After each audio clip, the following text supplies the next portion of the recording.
Olá pessoal, eu sou o Everton, um dos monitores de vocês em Antropologia 2, e hoje a gente vai relembrar um dos textos de Evans Pritchard, que é o Snue. Primeiro a gente tem que lembrar que um elemento que é novo para a antropologia é justamente esse elemento, que é o elemento da contradição. Não sei se vocês lembram, mas para alguns autores a forma com que a sociedade se estruturava, se organizava, dizia respeito justamente na ausência de conflito. Ou seja, para o Evans Pritchard, o inverso disso. Na verdade, ele vai trazer o elemento do conflito como um princípio de organização social. Se vocês observarem, eu coloquei aqui a relacionalidade como importante, porque outros autores já falaram sobre relacionalidade, que eu não vou retomar agora, mas a relacionalidade também é um elemento que a gente deve considerar na análise do Evans Pritchard. E outra coisa que eu vou acabar trazendo ao longo do vídeo é justamente um bônus que a gente não teve contato no texto, mas que o texto traz na sua abordagem, que é a relação que o Evans Pritchard faz entre tempo e espaço. Se a gente pensa o tempo e o espaço, a gente vai poder pensar também nos segmentos, a gente também vai poder pensar em outras coisas que vão poder ajudar a entender a teoria do Evans Pritchard. Então a gente vai começar justamente com essa relação entre tempo e espaço. Vamos começar com bônus, né? Para o Evans Pritchard, ele analisa, ele chama atenção para duas formas de organização do tempo, que é o tempo estrutural e o tempo ecológico. O tempo ecológico diz respeito às estações do ano, por exemplo. É uma forma que, vamos dizer assim, está mais ligada à natureza, né? Enfim, as 4 estações, a sazonalidade, isso tem relação com esse tempo, que é o tempo ecológico. Mas tem outro tempo que o Evans Pritchard fala no seu texto, que é o tempo estrutural, que é a forma com que as pessoas organizam o tempo. Ou seja, a forma com que as pessoas compreendem ou apreendem a experiência do tempo, a forma que elas dividem o tempo. E assim como o tempo, o Evans Pritchard ele divide o espaço em espaço ecológico e espaço estrutural. O espaço ecológico diz respeito a uma área e os seus recursos, a geografia do espaço, a topografia, se tem um rio, se tem montanhas, ele leva em consideração aspectos físicos e geográficos desse espaço. Já o espaço estrutural diz respeito à forma com que as pessoas se organizam em um determinado espaço. Então, muda a lógica para o espaço estrutural. Vamos então imaginar que a seção A, que tem aqui um riozinho, que foi o que eu tentei desenhar aqui, que não ficou muito bonito, mas dá para, enfim, vislumbrar e mais diminuir. A seção A, ela tem um riozinho que corta o espaço, e a seção B não tem. Mas as pessoas da seção B, que também transitam nesse espaço, elas precisam de água. Então pode acontecer, por exemplo, um conflito em torno de um recurso natural, que é a água. E eu vou mostrar um esquemazinho aqui, que dá para vocês pensarem, que traduz essa situação de conflito, em que A entra em guerra, em conflito por um recurso, por qualquer coisa, com B. Mas, dentro de um outro contexto, a gente pode imaginar também que, por isso que tem aqui essas formazinhas, um triângulo, um quadrado e uma bola. São outros símbolos, para além do A e do B, que podem significar aliança.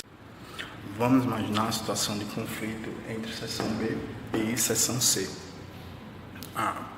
Por N motivos. Enfim, o elemento da atenção é o elemento que está presente, elemento da contradição. Os conflitos eles podem ter várias ordens, então nesse momento não é o que eu estou querendo explicar para vocês, tem mais relação com aquele quadro, como eu já falei. Então, se B entra em conflito com C, então B pode se juntar com A e C pode se juntar com D. Então essa seção, nesse exemplo, eu nomeei de triângulo e essa seção eu nomeei de quadrado, que não é a forma com que o Evans Pritchard fala, mas enfim. E eu imaginei uma outra possibilidade de aliança, que é dessa seção, que é desenhei uma bola. Então, o que é que eu quero dizer para vocês? Que em um primeiro momento, em um primeiro contexto, a gente tem A em conflito com B. Mas em um outro momento, quando B entra em conflito com C, a gente vê que pode ter uma aliança entre A e B, que eram as seções que estavam inicialmente em conflito, e uma união, uma aliança entre C e D. E é aí que está a contradição, porque em uma situação, em um contexto ou em outro, as coletividades elas podem se aglutinar ou elas podem entrar em conflito com outras coletividades. Em momentos pontuais, enfim, a depender de determinadas alianças. E é isso que o Evans Pritchard quer explicar quando ele faz aquele quadro com aquelas letras e números, enfim. Então, pessoal, quando eu estava editando o vídeo, eu vi que essa parte tinha sido apagada por uma falha, enfim. Então, se vocês perceberem, tem uma descontinuidade, né, dos quadros, e eu vou tentar explicar novamente. Novamente não, pela primeira vez aí, agora, né? Sobre a vendetta, que a vendetta é outro princípio de coesão social dentro dos NUE. A gente tem aqui um quadro desenhado que dá para mais ou menos entender o que é que eu estou querendo explicar. A gente vê que tem alguém que matou alguém. E para os NUE, a vida de todo mundo é muito importante, não tem um peso, uma hierarquia entre uma vida e outra. E dentro dos NUE, não existe uma figura que centralize poder. Existe uma figura simbólica que resolve problemas em uma situação de conflito, como é que eu vou mostrar, mas que ela não tem um poder político. O poder político dela é um poder simbólico, vamos dizer, colocar nesses termos. Aí, por exemplo, se alguém mata outra pessoa, a família dessa pessoa vai ter que pagar um número de gado, enfim, para essa outra família, para a família da vítima. Inicialmente, a família da vítima ela não vai aceitar simplesmente o pagamento, vai ser uma negociação que vai ser feita pelo chefe da pele de leopardo, né? E o que acontece é que quando alguém mata alguém, ele tem que ir para casa do chefe da pele de leopardo, senão ele pode ser morto.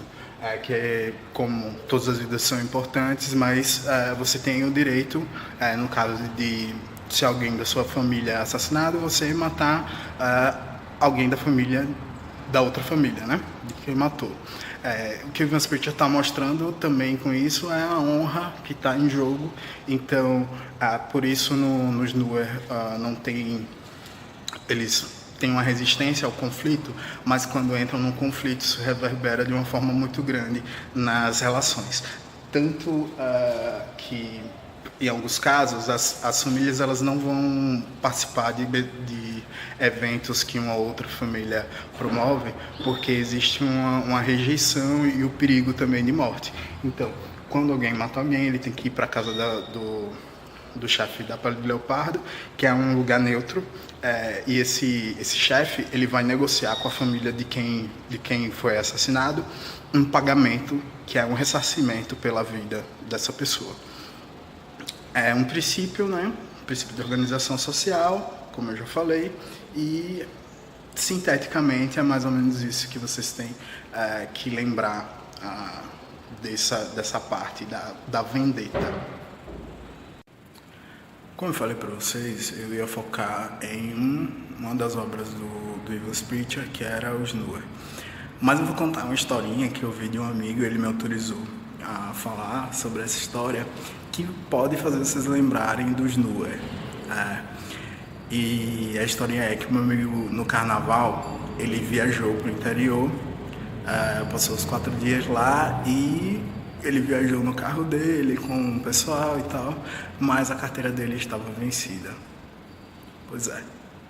E quando ele estava voltando do interior, teve uma blitz. E passaram uns carros e ele ficou torcendo. Tomara que não parem o meu, tomara que não parem o meu. E eles pararam o carro do meu amigo. Ou seja, no final da história, meu amigo teve o carro apreendido e teve que fazer todo um processo depois para tirar o carro.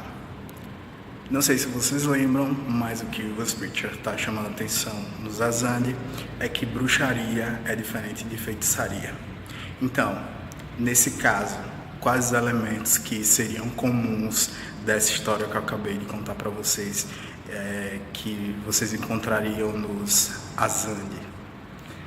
Eu acho que é isso por hoje, então um abraço e até o próximo encontro.